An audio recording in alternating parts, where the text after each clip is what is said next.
Skyrock pour les militaires. Un pétrolier grec a récemment été attaqué en mer Rouge par des rebelles Houthis. Alors qu'il naviguait à environ 70 nautiques à l'ouest de Hodeida, 2 embarcations légères ont approché le navire, ce qui a provoqué un échange de tirs. Le pétrolier a été touché par 3 projectiles, ce qui a causé un incendie à bord et la perte de propulsion du navire. Heureusement, aucun des 25 membres d'équipage n'a été blessé. En réponse à l'attaque, une frégate de défense aérienne française déployée dans la zone, qui opère sous le commandement de la force navale européenne ASPID, a été envoyée pour assister le pétrolier grec. Une fois sur place, la frégate française a dû neutraliser un drone de surface qui se dirigeait vers le pétrolier immobilisé. Le drone représentait une menace pour le navire et son équipage et a été détruit avec succès. Après 8 semaines, la mission Pégase de l'armée de l'air et de l'espace a pris fin. Cette opération de 50 jours a couvert 90 000 km et a permis à l'armée de l'air et de l'espace, soutenue par l'Allemagne, l'Espagne et le Royaume-Uni, de projeter des forces aériennes vers l'Asie du Sud-Est. Cette édition a mis en œuvre une force de frappe multinationale composée de chasseurs Rafale, accompagnée de typhoons britanniques, allemands et espagnols, soutenus par des avions ravitailleurs A330 MRTT. Des avions de transport tactique A400M ont également été déployés pour assurer le transport de techniciens et de matériel. La mission a permis de démontrer la force de coopération des forces aériennes européennes à travers 2 volets: Pacific Skies, un tour du monde aérien de 50 jours sur 3 continents, et Griffin Strike, une projection de force franco-britannique en Australie. L'exercice a également permis la participation à 3 exercices majeurs: Arctic Defender en Alaska, Pitch Black en Australie et Tarang Shakti en Inde. Si vous voulez en apprendre plus justement sur cet exercice, rendez-vous dès ce matin dans la rubrique podcast PLM Interview de l'application Skyrock.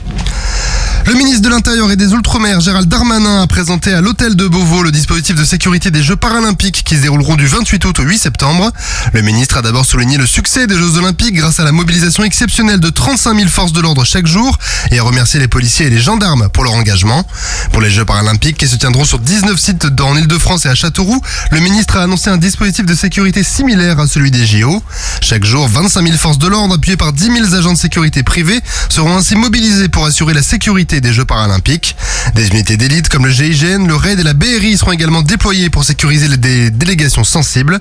Bien qu'aucune menace spécifique n'ait été identifiée, le ministre a insisté sur l'importance de maintenir une sécurité absolue pour la réussite de ces Jeux. La quille du 3e bâtiment ravitailleur de force destiné à la Marine nationale française a été posée il y a peu, marquant le lancement de sa construction. Ce bâtiment est mis en place dans le cadre du programme Flotte-Log pour Flotte Logistique, qui vise à remplacer les anciens bâtiments de commandement et de ravitaillement de la classe Durance. Le premier navire de la série, le Jacques Chevalier, livré en 2023, a déjà effectué plus de 100 ravitaillements en mer et attend son admission officielle au service actif. Le second navire, le Jacques Stoskov, a déjà reçu son fanion lors d'une cérémonie en avril et devrait être mis à l'eau d'ici à la fin de l'année. La construction du 3e navire, le Émile Bertin, a donc commencé avec la découpe de la première tôle en décembre dernier. Sa livraison est attendue pour 2027 et celle du 4e navire, le Gustave Zédé, est prévue pour 2031. Le bâtiment ravitailleur de force mesure 194 mètres de long, 24 mètres de large et a un déplacement de 31 000 tonnes en charge. Il peut transporter 1500 tonnes de fret et 13 000 mètres cubes de carburant.